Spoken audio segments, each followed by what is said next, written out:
coming. This session is focused around social media, and just to give you a bit of an idea about what is to come over the next hour and a bit, what we're focused on here is some examples of best practice being used in social media, and we're going to consider the landscape as it stands now in 2015, and the words that nobody wants to hear, strategy. Unfortunately, it's unavoidable. So that's kind of the shape of things to come. But before we get into things proper, I want to move my machine, and it's not doing that. Good, there we are. I want to do some quick introductions and hellos.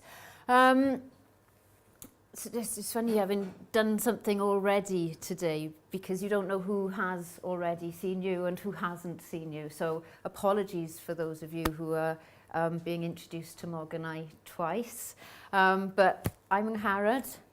This is my colleague Mog, and we've been performing outreach activity for Communities 2.0 for collectively 11 years.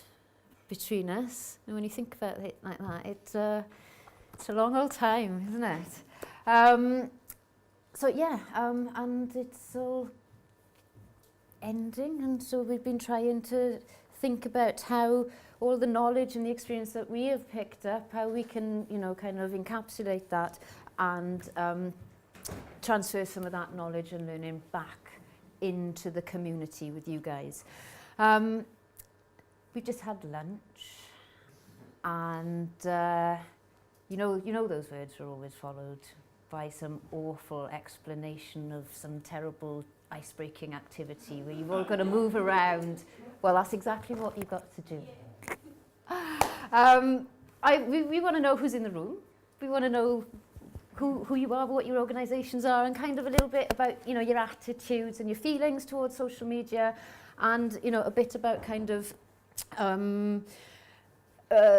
approach as well. So we are going to ask a series of questions, and I will hand over to my esteemed colleague Mog here to run this bit of the session, and then you have to listen to my voice for the remainder of it pretty much. So Mog will explain what it is we want you to do.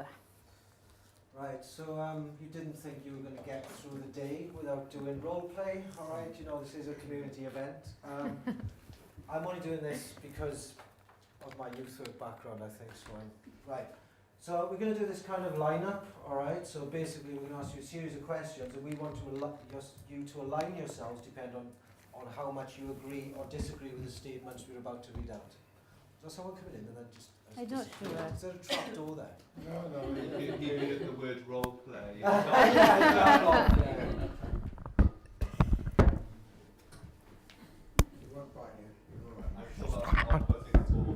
Yeah, that's fine. Right, so what we need to do is stand up. Okay, this side of the room, okay, is disagree very strongly. This side of the room is agree very strongly. Hooray! And this bit in the middle is, all right, can't make your mind up. Right, so based on the next, these series of quotes, I want you to align yourself according to how you think. Right, social media, dangerous. Disagree strongly, agree. Hello. Hello, sorry. It's okay. No one identify myself. Okay, so that's the first one. So social media is dangerous. So few people veering over to the agree side. Lots of people disagreeing strongly. Okay, right. Next one. Social media is easy.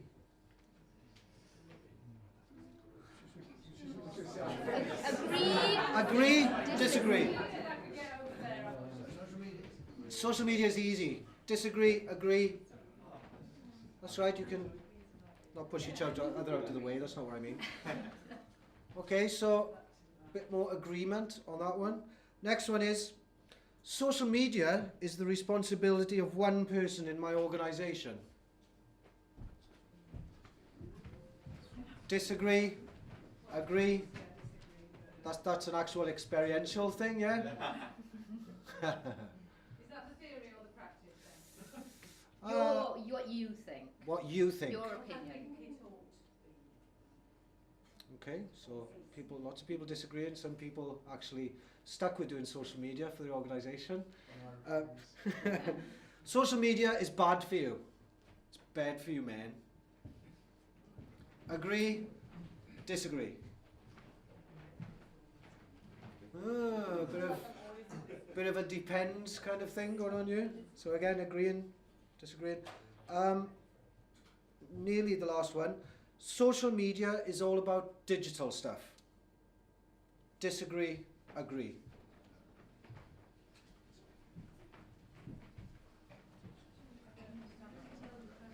It's all about online stuff, digital stuff. Social media is all about online stuff, digital stuff. Yeah?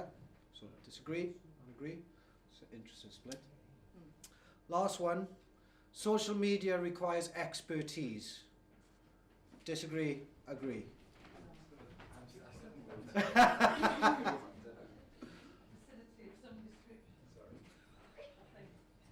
Okay, fab. There we are. It's interesting to see when we do this. So if you can have a seat.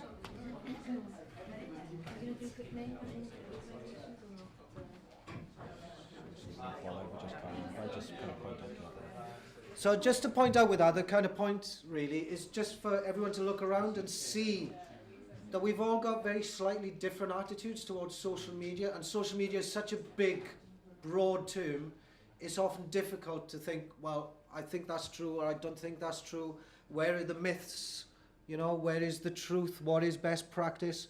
So hopefully this session that Harrod's going to lead on will kind of help us to think a bit more clearly about the social media landscape in 2015.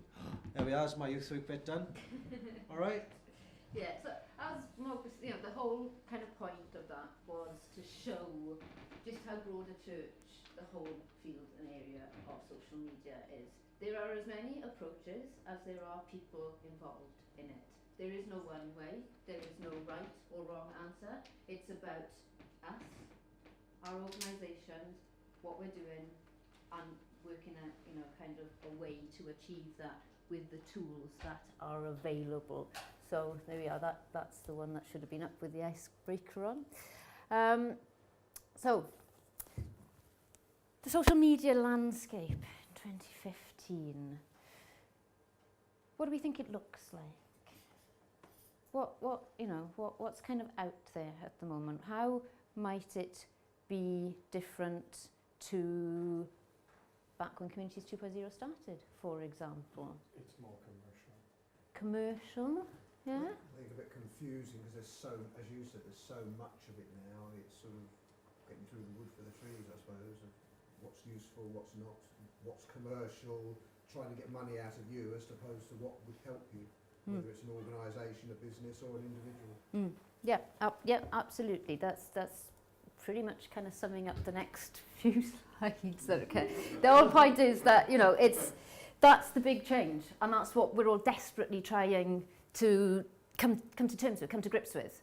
And what you get quite a lot of the time is this kind of information is, what's the best performing networks, what's new, where are we at, where are we going to be, and you're looking at figures and you're trying to work out what's the point, and right, so number one is Facebook at the moment, right, so and number two, Twitter, and like, okay, they might be done, but maybe we need to do Instagram because that's on the list, and things start to get a little bit kind of panicky and things. You're looking at these statistics and it's sort of urging and pushing us, possibly, in our opinion, towards things that might not be the best place for us. It's a very rich environment.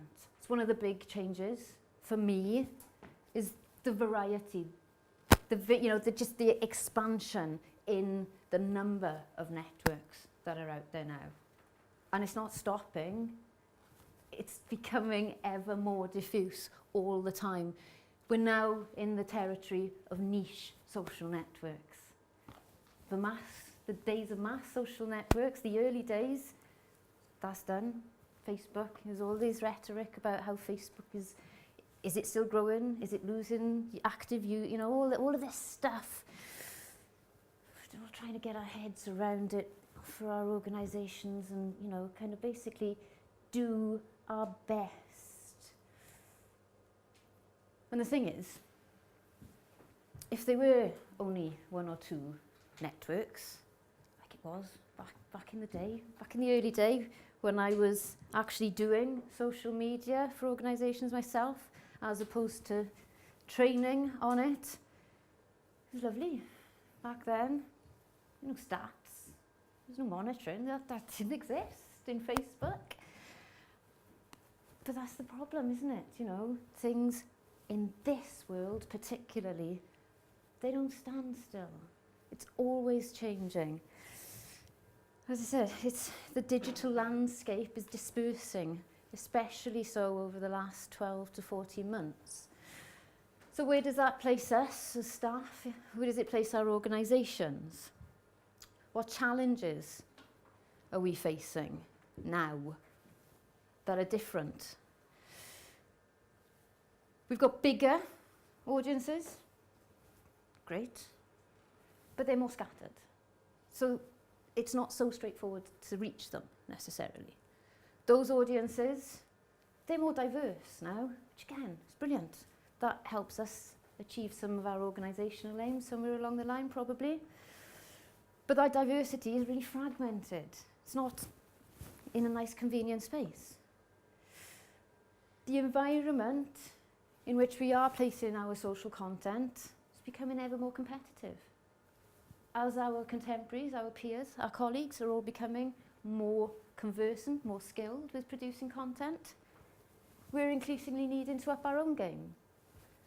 And we've also got a much more sophisticated, savvy audience that is used to seeing stuff and is already evolving ways of overlooking, of ignoring, of not seeing things in this massive sea of information. So, it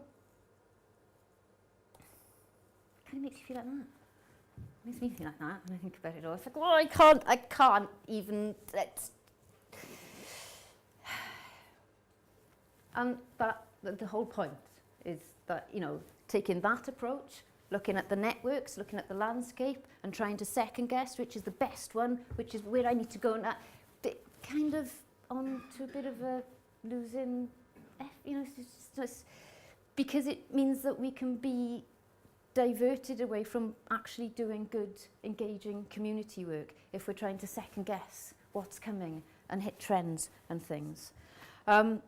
Looking at it from that perspective is just overwhelming, and really, I think, you know, given that idea that it can be a distraction and it can divert us, the argument that we've always made is that it's not worth stressing about that perspective of social media. That is what it is. We have no control over how big or small these networks become. What we do have control over is the content that we produce and how good or bad that might be, how engaging or otherwise it may be. And that is the point. That's what we need to focus on. That's the thing that we're in control of, is how we can create content that engages and moves us along our to the, you know, the journey of hitting our goals in social media, which generally is about encouraging some kind of action in people, whether it's a sales-based thing or whether it's community-based action, which is about, you know, kind of, it might be about getting people to come to an event, to sign up to a call for action. But that is what our focus should be on, is getting people to do the things that support our organisation. And the thing with it all is that it starts with us, the staff. It's really interesting response to the question, to the statement around, you know, social media is the job of one person in an organisation.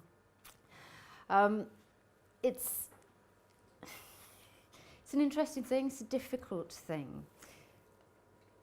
In our experience of doing this work over the last 6 years, and from having been networking with digital experts and, you know, helping people who are on the other end of the scale, the learning that we have found is that, you know, it starts with the individual, it starts within. If we can start to identify for ourselves the kind of principles that govern our own usage for social media, it will help us work out the goals, the principles that should drive our organisation's use of social media.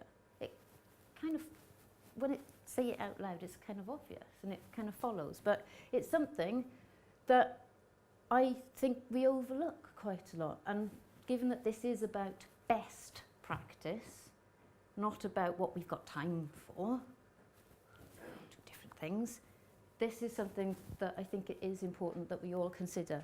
Now, these personal policies are the policies of this smiley gentleman on the screen, Matt Dukes, who, describing himself there as the Ian Holloway of digital government, what he actually is the head of digital transformation with the Office of National Statistics.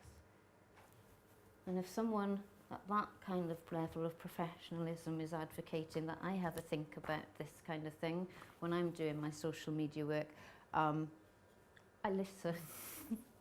Because there's always people to learn from, there's always people to take on board their expertise and learning. So that's... Sorry, I didn't see all of that. Sorry, do you want me to go back? It's just awkward positioning in the room there. There's, to be fair, when you look at it, these principles, these personal principles, aren't so very different from what an organisation's principles should look like. Because when it comes to principle, we're not talking about our aims, we're talking about the spirit that's governing what we're doing with it, you know? And there's, you know... There's a couple of things would be useful to explain, like what a troll is. I've got an idea of it, I'm certain, and don't cross streams. Yeah, I can go through it. So the first, they're pretty, you know, kind of social media, it's talking to other people, so they're, you know, kind of obvious things. Don't try and pretend to be someone you're not. The honesty, the helpfulness is always good to practice. The equivalent law of 2 feet. What that means is,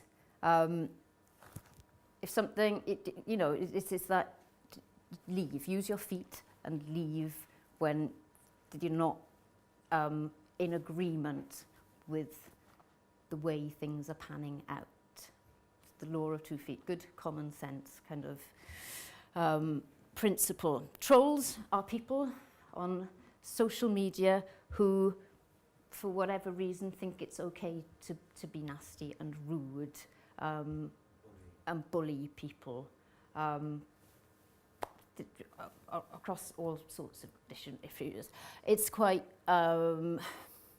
bullying isn't a new phenomenon, but there's a lot of attention given to trolling, as it's called, on social networks in particular, and Twitter is perceived to have a problem with the fact that people can just say horrible things at other people, and there isn't a huge way of really tackling that at the moment. Twitter have come in for a lot of stick recently. Number 6 is all about not chasing following numbers, not chasing reach and things like that, because they don't actually have much meaning when it comes down to it.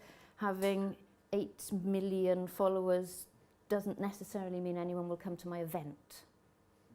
And this, you know, it's about action to drive most often offline activity.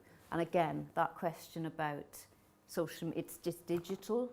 Is it digital? It's just, you know, not in our conception of social, it isn't. Mistakes happen, all sorts of different mistakes. It's something that stresses people out terribly about using social media, that they may make a mistake, The fear of the unknown is what it comes down to, and again, you know, all the talk that we have in digital inclusion about barriers and things like that, it's a barrier to social media use, the fear that they will make a mistake, whereas the reality is that, you know, we all make mistakes, and using the wrong account to send a tweet from isn't, unless it's a very, very awful sort of sweary tweet or something, you know, it's not necessarily going to be the end of the world. And what best advice, best practice is that you think about what possible mistakes could happen and have a plan ready to mitigate the effects of any problems. Sharing, so the idea that social media is not just about broadcasting stuff at people, it's just about, you know, a reciprocal relationship, sharing good quality, interesting information with others and from others. What you're talking about there is a risk assessment, isn't it? And I've never, I've just been through a whole list of risk assessments for all sorts of things, and I haven't got a risk assessment For social, use of social media, and you ought to have one. it's part of, you know, part of strategy, part of, you know, policies and guidance that organisations, you know, should develop and have in place. Crossing the streams, what that's about. So as Mog said, yeah, it's a quote from Ghostbusters, and it is about not cross-posting, the concept that each social network is a thing in its own right, and it has its own purpose, and blasting exactly the same content across all platforms is something that audiences don't enjoy being on the receiving end. This is it, the cross, because if you happen to be following that organisation across all of them, then the kind of repetition, and for the audience, it's not a great thing. And you know, to have fun, because this is social. This isn't life or death. This is people, and that, you know, human dynamic very often does involve caring, and a little bit of humour goes a long way. So there's some personal principles for social media there that embodies Matt's approach to it all. And as I said, that personal set of principles, once you've got that kind of thing clear, what it is you're doing, why you're there, what the point is for you, it really helps you to move on to this next bit, which again, we're talking about best practice. Really, really, really sorry, okay? I know there's a lot of resistance to the idea that we need a strategy for social media. It's the one thing that we've experienced time and time again in the workshops that we run. But it's just, there is no way around it, guys, right? Right, it's not us for not saying it, it's everybody that knows anything about social media. Google, as you can see, is full of helpful suggestions of, you know, how to help develop your own strategy, because it's your work, it's your organisation, you understand the dynamics, you understand the characteristics, you understand the work, you understand what needs to be achieved. People can't come in and do it for you. It's not somebody else's job to come back to those statements. So you do need that strategy, and it's a difficult one, because very often that part of all of this is the elephant in the room. Organisations often, we've encountered, you know, that there's still this concept that you can give it to somebody, as it's, you know, and we've heard it time and time again already today. It's not an add-on. It's not something that can be hired in and bolted on at the end. It's something that, you know, it has to be a mindset. And for social media to work best of all, it does need to be embedded across an organisation. Everybody does need to understand the potential of it. It can be done without understanding that. It can be done without strategy, but you won't know if you're successful in your attempts without any kind of strategy, because you haven't given yourself a map to know so what are you measuring? You know, is there a measure even without that strategy? And we all know how organisations enjoy and like and need us to demonstrate track record and success. Return on investment. The ROI on social media can be enormous. There's huge potential for return on investment. Social media can be an extraordinarily cheap way of communicating with mass markets. But if we're not doing that in a strategic way, the success that we're dreaming about is unlikely to follow. The other thing I'm talking about, it needs to be embedded, it's not an add-on.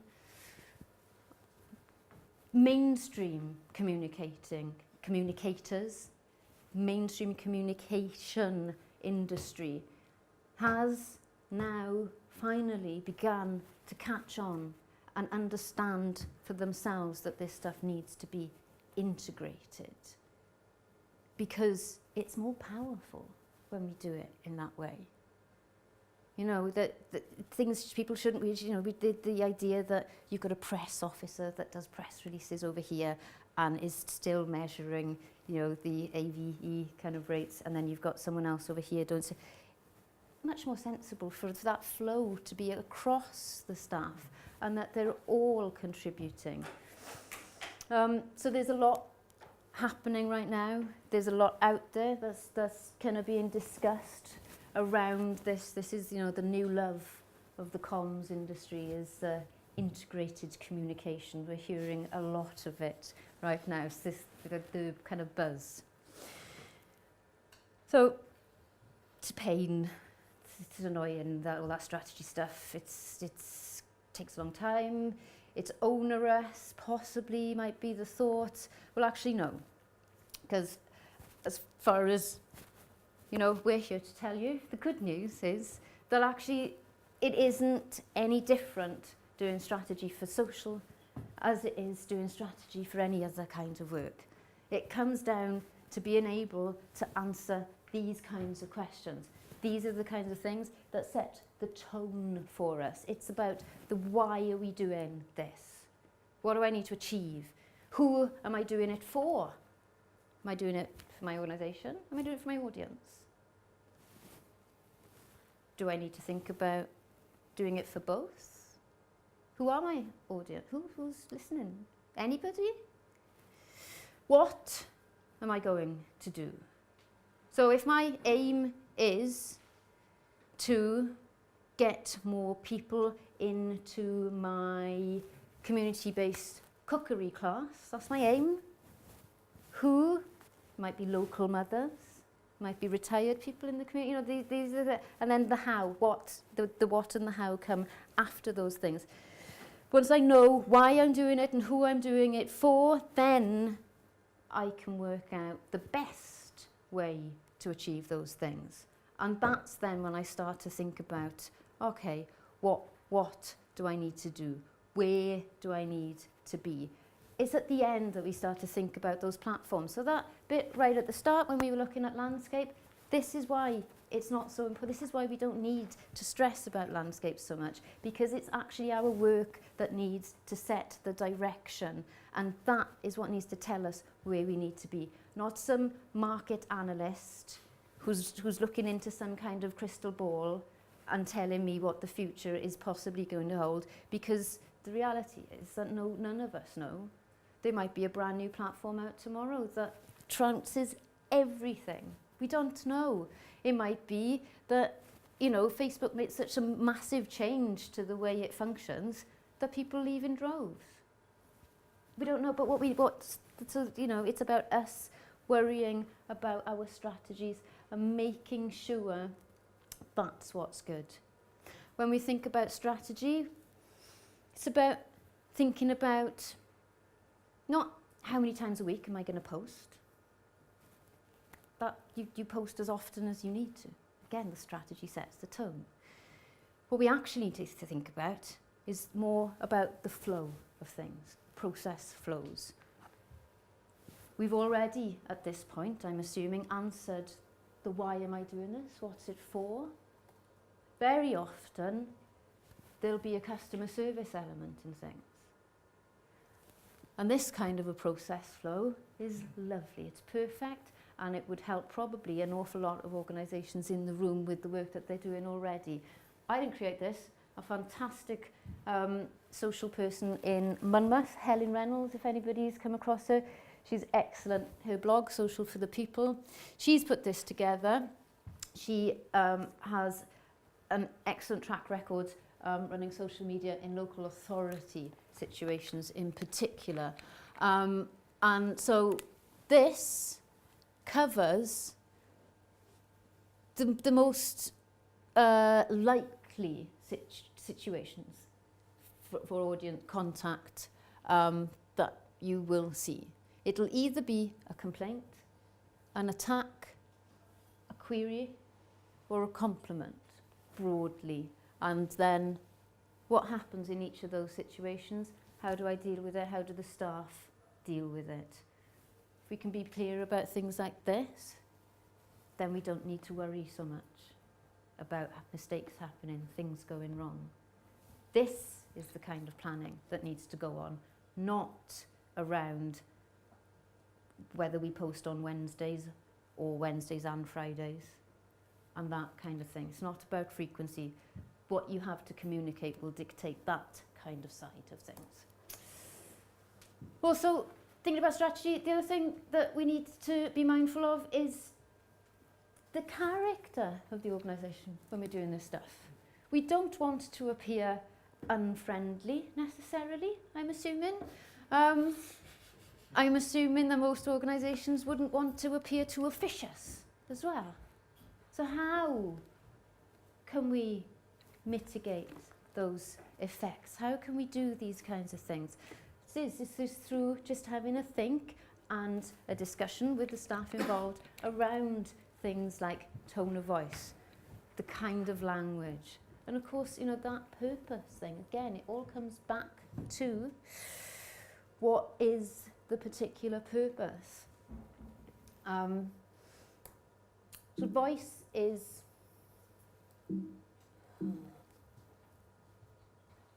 key. Come on.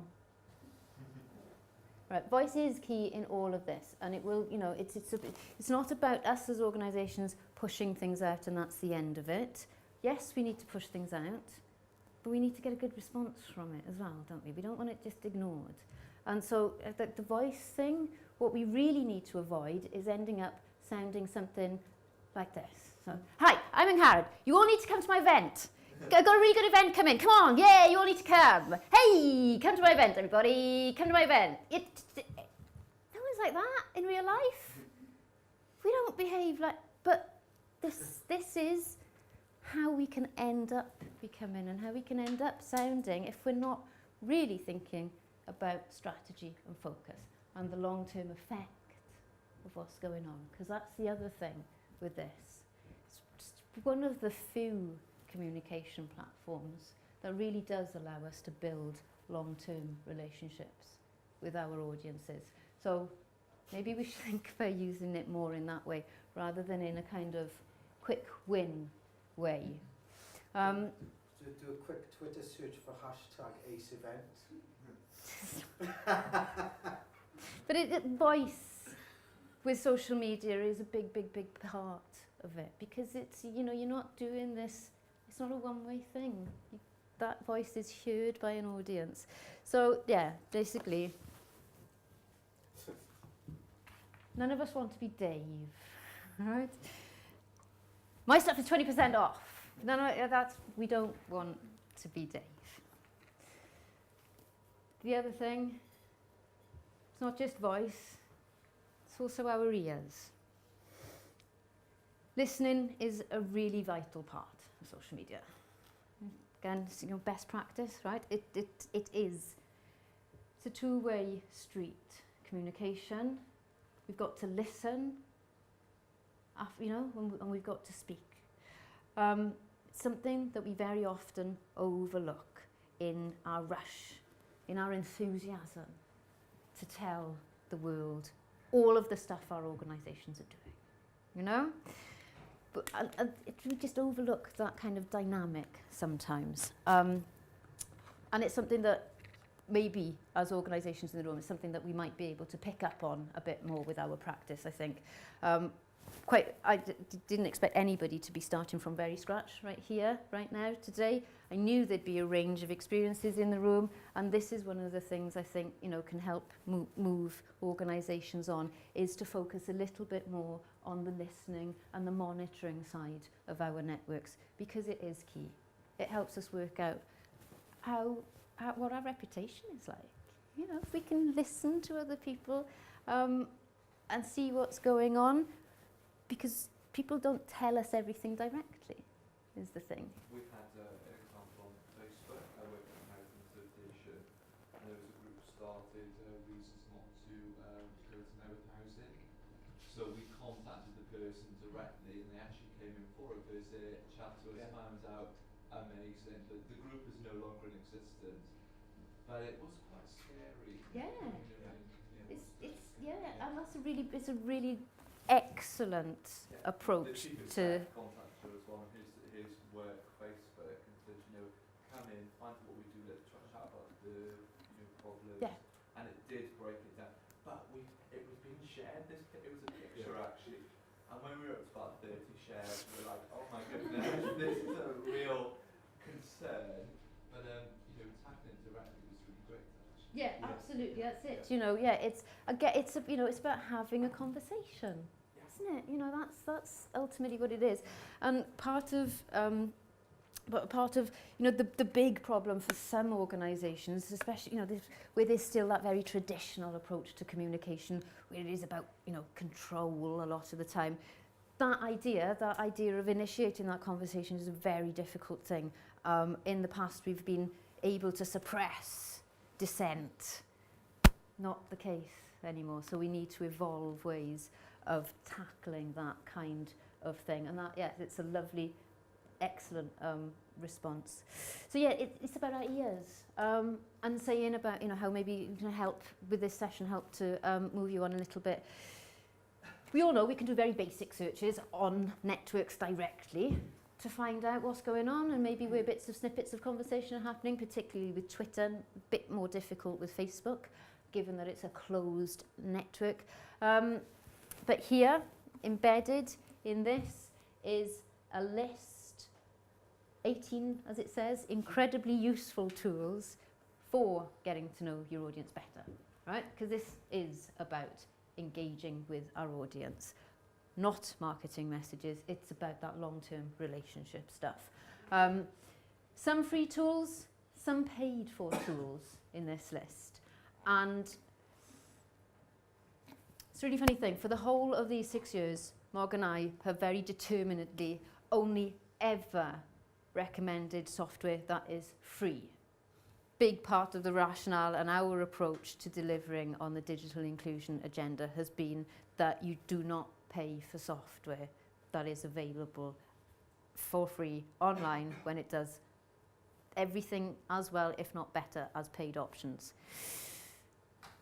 Slightly different kettle of fish when it comes to social stuff, because actually some functionality, especially around monitoring and analysis, which is part of the listening, of course, you do have to pay for.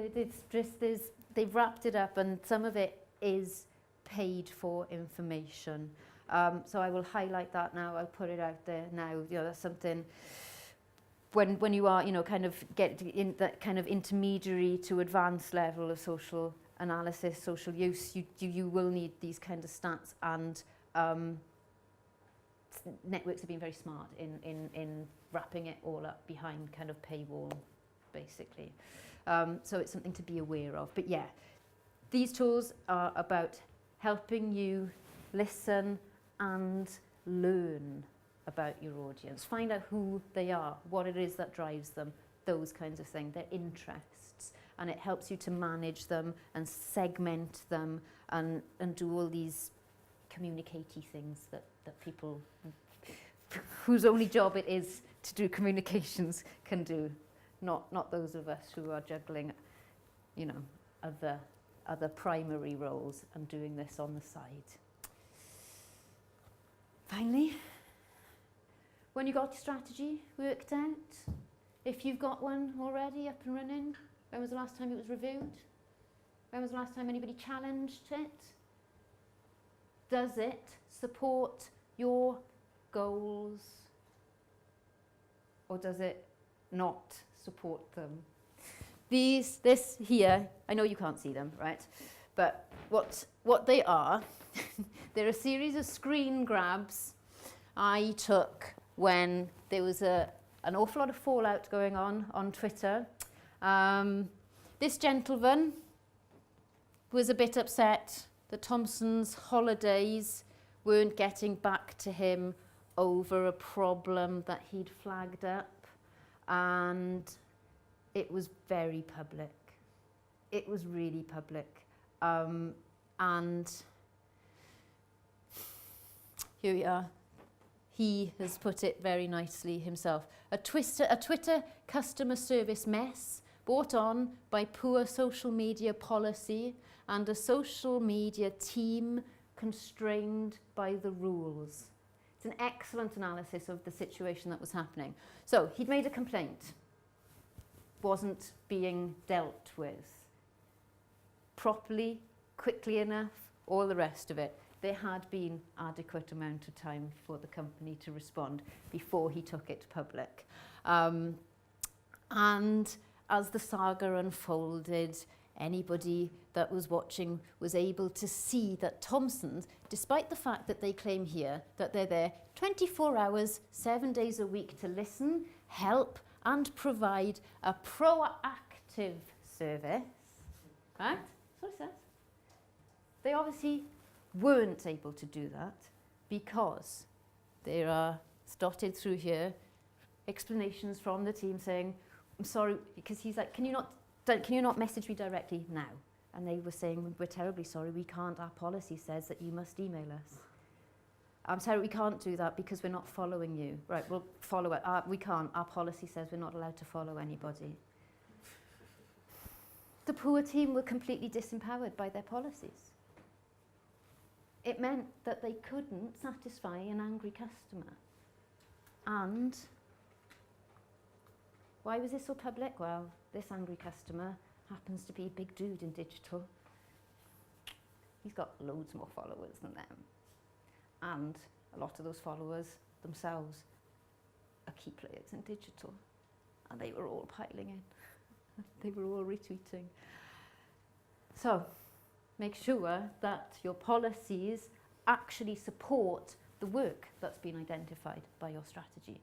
It is incredible, but it happens more frequently than you would realise that you have an idea of what's going on, the people on the ground know what they need to do, what they want to be doing, and yet there is a policy sitting somewhere else that says no. And that seems to be the end of the line. Whereas, of course, it should be a reciprocal relationship. Policy should inform practice, and practice should inform policy. You know, and when things aren't working, we need to review them. We need to update and maybe change things. So that's a good example of not best practice. So, things to bear in mind. Yes. Well, you picked up there, Mog, on the subtle relationship with the title. Yeah, so that was the bad.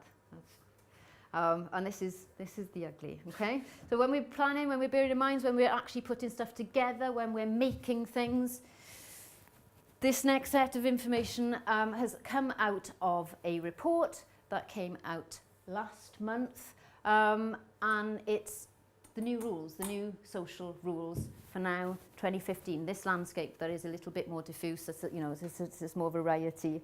The key thing to consider with this is the mobile factor, something that wasn't there, what we really weren't thinking of 5 years ago. But I don't know about you lot, but I am consuming more and more on my phone. And if I open a link and it ends up looking like this, I can't do anything. Just headache. And it's a shame. It's a real shame. So can the people that you're communicating with actually read the communication that you're making? The don't be Dave thing.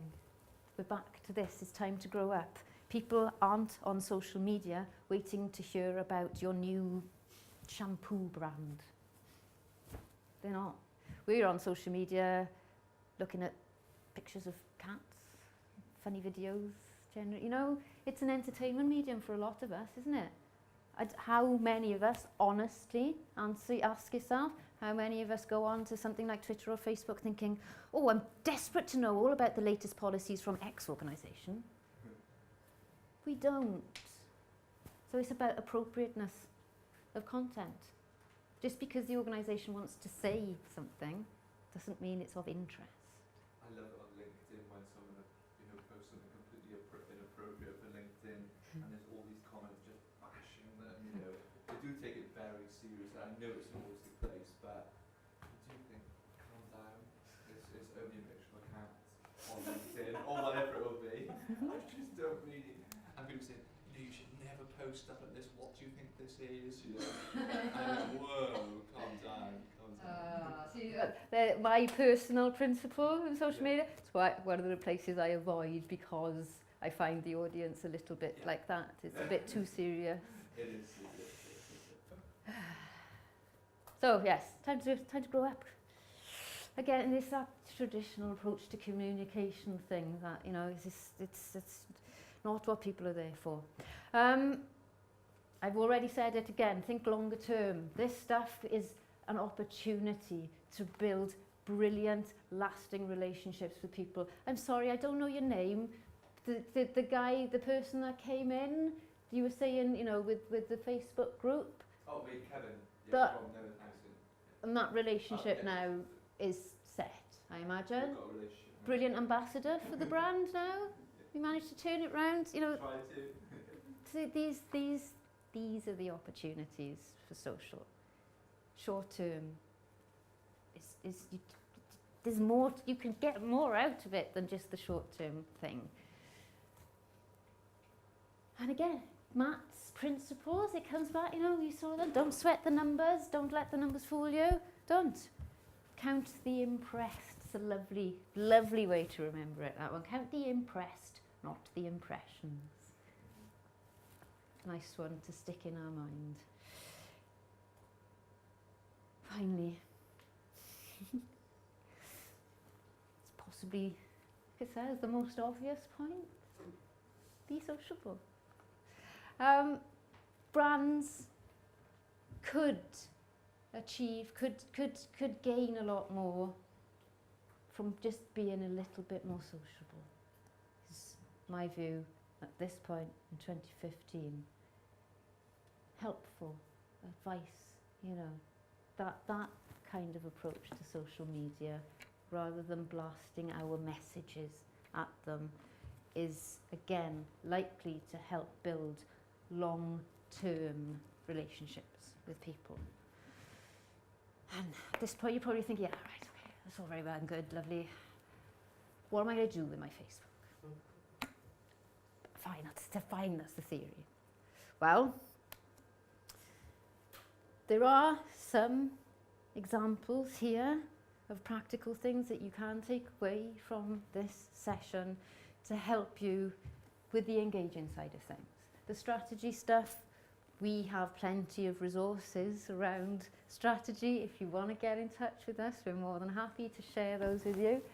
If you want to ask Google, Google will give you more than you need.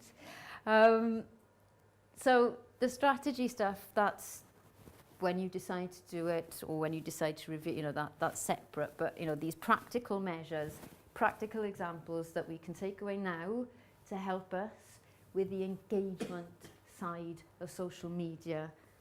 Got a few of them now lined up. Nostalgia. I've already spoken about it today. It's one of the most potent ways of engaging with people. Memory, fondness for things. It's one of the things that I have done in Caerphilly. When Renegade broke away, and rather than doing outreach, I made an event. and it was this, you know, the retro tech that's downstairs? It's that hands-on event in a museum, and the whole purpose was around both raising awareness of digital exclusion in the local community and helping to digitally include people. Out of the event, we have had beneficiaries for Get Caerphilly Online, people who I have helped, given basic skills to. There's someone that comes in to my open access sessions every week since that event in the summer. So, you know, it's worked in that sense. It's actually the people that need to be included have benefited from it, because we're all familiar with older technology, no matter who we are. It's always kind of been around, and it makes sense to us because we can understand it. What doesn't make sense is the fact that it's all in one place right now to some people. That's the big change. So nostalgia has really proven to be an amazing way of engaging with people in the community. It helped, the online campaign that we ran before the event, and it really did drive beyond our wildest expectations, amazing numbers of people through the door. It really, really did. So that's one thing to do, is to prick people's sense of nostalgia about certain things. And I know I said it this morning, we're really lucky because in the business of digital, it is cool things that are, you know, how hold that nostalgia for people. And obviously, you know, kind of, you'd need to appropriate for your own organisation that kind of, and maybe it might not even be anything there for you to connect and create that sense of nostalgia with. But it is, if you can get it, if you can find it, it is incredibly effective.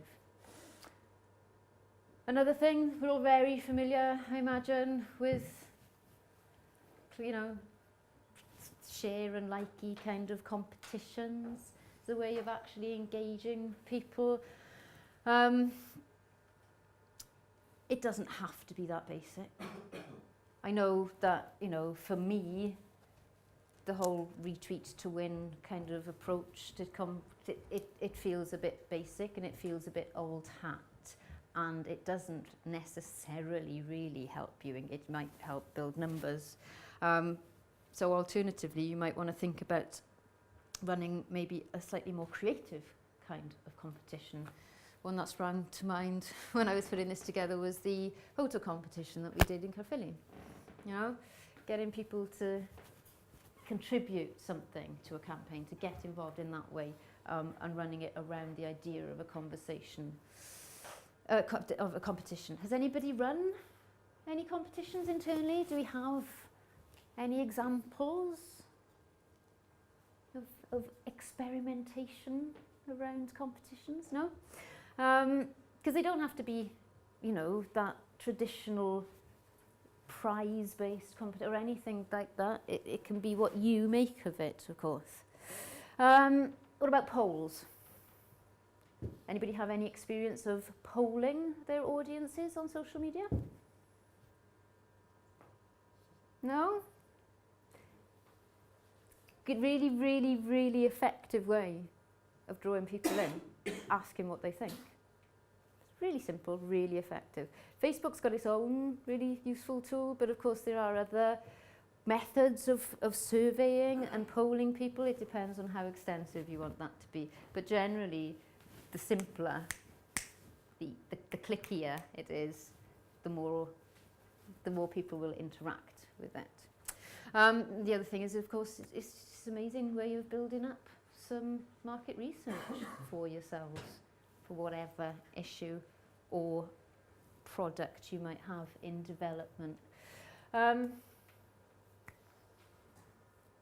Ask for engagement.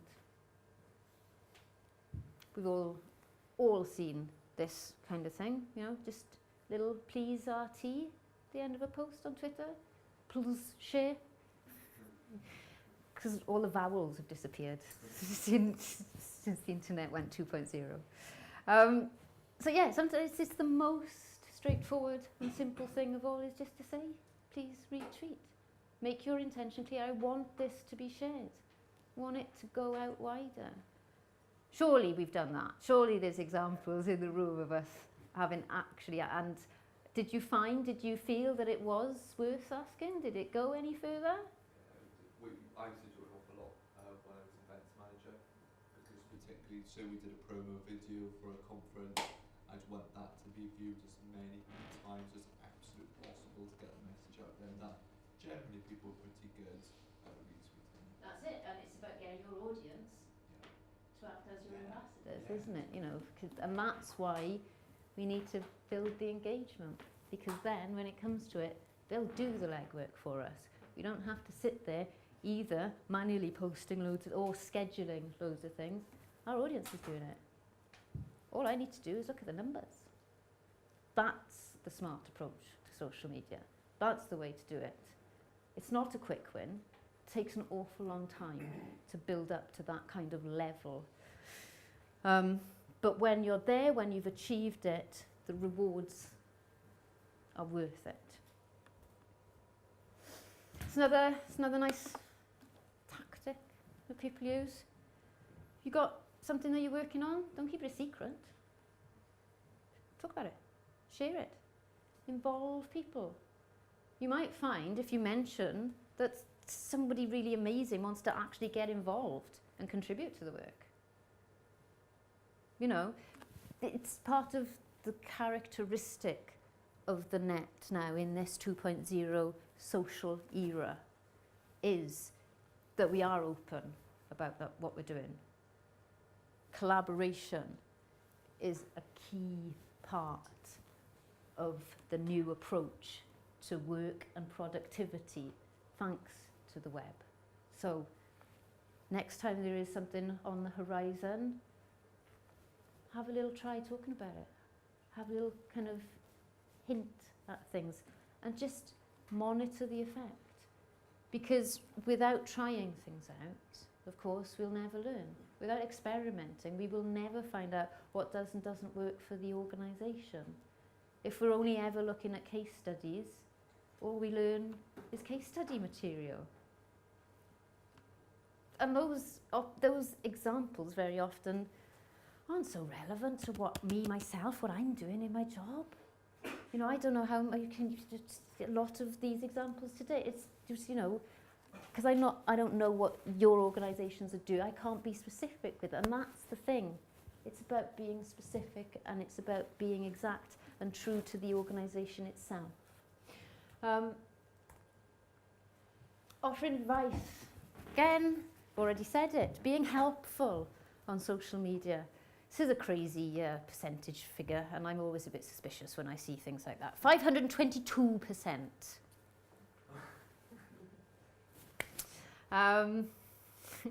Essentially, what it's saying is that posts that are helpful do better. That's what we need to bear in mind. And it is true, and you yourself feel warmer towards the organisation or the person that is being helpful. A very personal example this week, there was a fire in Splot, big fire in Splot, where I live in Cardiff.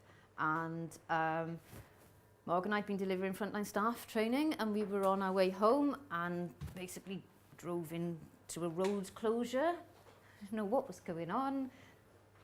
Naturally turned to what's going on Twitter, and people I'd have never met before were letting me know, oh, there's a big fire and it's here and you need to find an alternative, and so maybe go this way, you know, and have you got back home? I've never met these people before. They were lovely.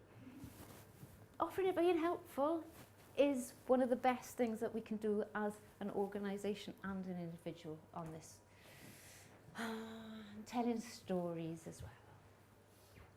What's the phrase? We all tell stories.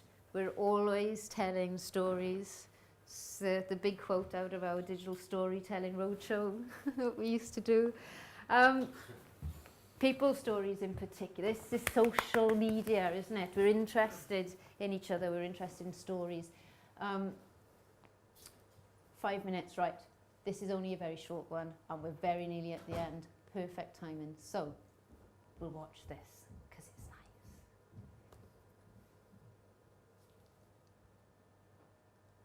I don't need you to redirect. I've got you ready there.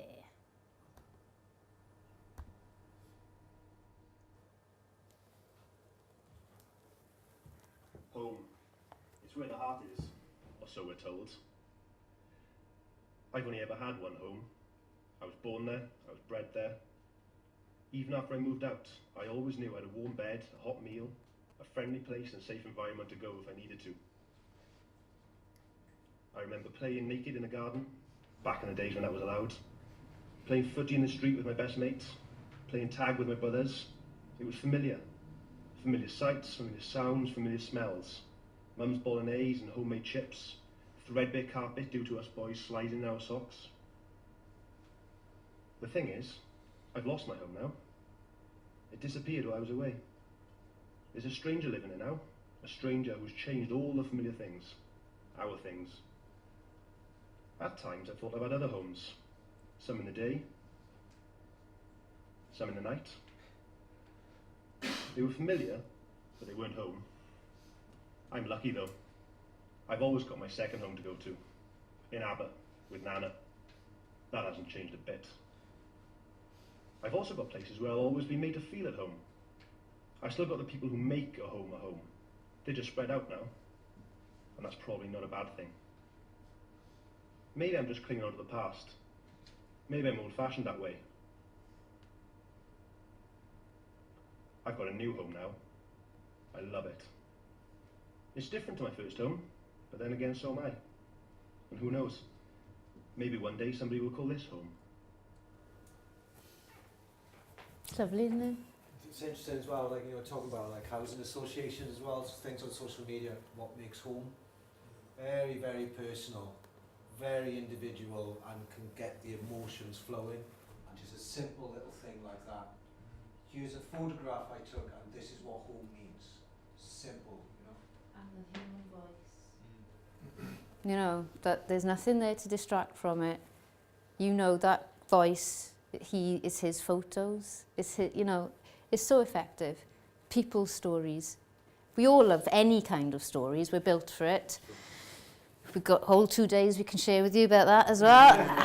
But it's the truth, that's the basic of it, is telling stories, people's stories in particular. It's an incredibly effective way of engaging with people. Also leads us nicely on to the visual. Visual impact is really key. Anybody that's been anywhere near Mog and I, when we're doing social stuff, is the strategy and visuals. Visual impact. We form an impression in 0.02 seconds of something visually, whereas that's not enough time to read any amount of words. So you can see that, you know, that's the thing that is hitting first. It's the visual impact, and then if that visual impact is good, we might start to read the information on the page. This is an interesting example of a campaign. Very provocative campaign. Harrison's Fund is it's a charity that supports a very rare disease in humans, not dogs.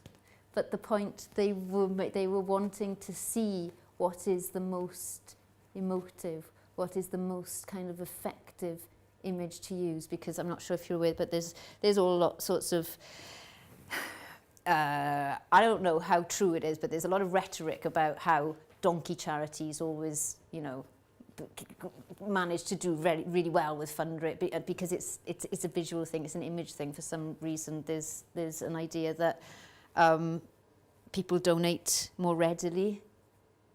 So that's what this charity were trying to do. They were trying to work out for themselves which is the most effective kind of visual for them to be using.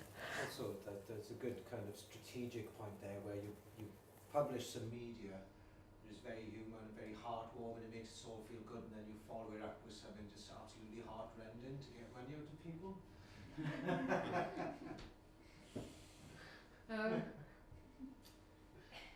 In terms of something for you to leave with, related to the visual impact stuff, right?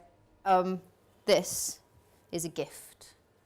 these are the dimensions you need to prepare all your visuals, all your still images for across social media. You use these dimensions and it will pretty much work well wherever it's going, whether it's on Twitter, where you get that kind of funny crop in the middle. That will happen. Or other places where you might lose a bit of edges. And what the guy has done and what he's explained with this is you put non-essentials, make sure that there's nothing essential there, and this side, put your image in that bit, and that will work pretty much across most social platforms without you then having to go and re-edit and rejig because it's landed funny on the page or whatever. So that is something for you to all go away with and improve your visuals with. And that's it. Pretty much bang on time.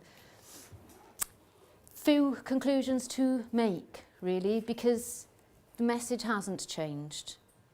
Not in the last 5 years. The landscape might have. It might be a lot busier and a lot more confusing, but the message hasn't changed at all. We need to be clear, we need to be strategic, and we need to plan for this stuff. Be aware of the landscape, and please do be interested in it. Read stuff. Start following Mashable. Look at the BBC technology pages. Be interested, but don't let it dictate to you where you're going. Only you know where you need to go.